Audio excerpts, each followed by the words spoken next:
महाराष्ट्र राज्यातल्या नेत्यांना सांगू इच्छितो की जर सीमावासियांचा जर प्रश्न बघितला, सीमावासियांचे जर दुःख बघितलं, सीमावासियांचे जर विचार बघितला तर त्यांची खूप प्रकर्षानं इच्छा आहे की महाराष्ट्रामध्ये येण्याची, मराठी भाषा स्वीकारण्याची, महाराष्ट्रातल्या खूप योगदानांची ते अपेक्षा करतात। मात्र जेव्हा जेव्हा आम्ही इथं तारखेला येतोय त्यावेळेला आम्ही पाहतोय ना महाशासनाने इथं वकील नेमलेले आहेत, ना महाशासनाची आम्हाला इथं मदत मिळालेली आहे। मात्र इथं जर मदत कुणाची मिळाली असेल तर आमच्या सीमा बांधवांची, म्हणजेच बेळगावमध्ये असणाऱ्या मराठी बांधवांची। आणि त्याच्यामध्ये प्रामुख्याने नाव जर घ्यावं लागत असेल तर ते म्हणजे आमचे नेते रमाकांत कोंडुस्कर साहेबांची निश्चितपणे मानावं लागेल। कारण ज्या दिवसापासून गेले आम्ही 5 ते 6 वर्ष इथे येतोय, प्रत्येक वेळी जामीन देण्यापासून, कागदपत्र पुरवण्यापासून, इथे माणसं पुरवण्यापासून ते जेवणाची सोय करण्याबद्दल प्रत्येक गोष्टीमध्ये कोंडुस्कर साहेब पुढे असतात। आणि महाशासनाला विनंती करतो की जर हा प्रश्न सुटायचा असेल, फक्त 1 नोव्हेंबर तारखेपुरता तुम्ही आंदोलन करत असाल तर चालणार नाही। हा प्रश्न एकतर सोडवायचा असेल तर कायमस्वरूपी सोडवा, तर सरळ सांगा की आम्हाला हा प्रश्न सुटत नाही। मी महाराष्ट्र राज्यातल्या नेत्यांना सांगू इच्छितो की जर सीमावासियांचा जर प्रश्न बघितला,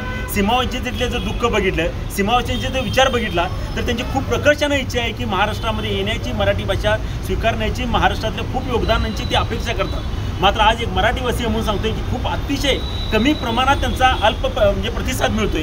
मात्र जेव्हा जेव्हा आम्ही इथं तारखेला येतोय त्यावेळेला आम्ही पाहतोय ना महाशासनाने इथं वकील नेमलेले आहेत, ना महाशासनाची आम्हाला इथं मदत मिळालेली आहे। मात्र इथं जर मदत कुणाची मिळाली असेल तर आमच्या सीमा बांधवांची, म्हणजेच बेळगावमध्ये असणाऱ्या मराठी बांधवांची। आणि त्याच्यामध्ये प्रामुख्याने नाव जर घ्यावं लागत असेल तर ते म्हणजे आमचे नेते रमाकांत कोंडुस्कर साहेबांची निश्चितपणे मानावं लागेल। कारण ज्या दिवसापासून गेले आम्ही 5 ते 6 वर्ष इथे येतोय, प्रत्येक वेळी जामीन देण्यापासून, कागदपत्र पुरवण्यापासून, इथे माणसं पुरवण्यापासून ते जेवणाची सोय करण्याबद्दल प्रत्येक गोष्टीमध्ये कोंडुस्कर साहेब पुढे असतात। मला ह्या माध्यमातून एवढंच सांगायचं आहे की जेव्हा इथले आपले स्वकीय बांधव, जेव्हा मराठी बांधव, जेव्हा आमचे सगळे लोक जेव्हा आमच्यासाठी म्हणून कोर्टात हजर राहतात, एवढी मदत करतात, मग आम्ही महाशासनाकडनं ही स्वतःच्या महाशासनाकडनं आम्ही अपेक्षा का ठेवू नये।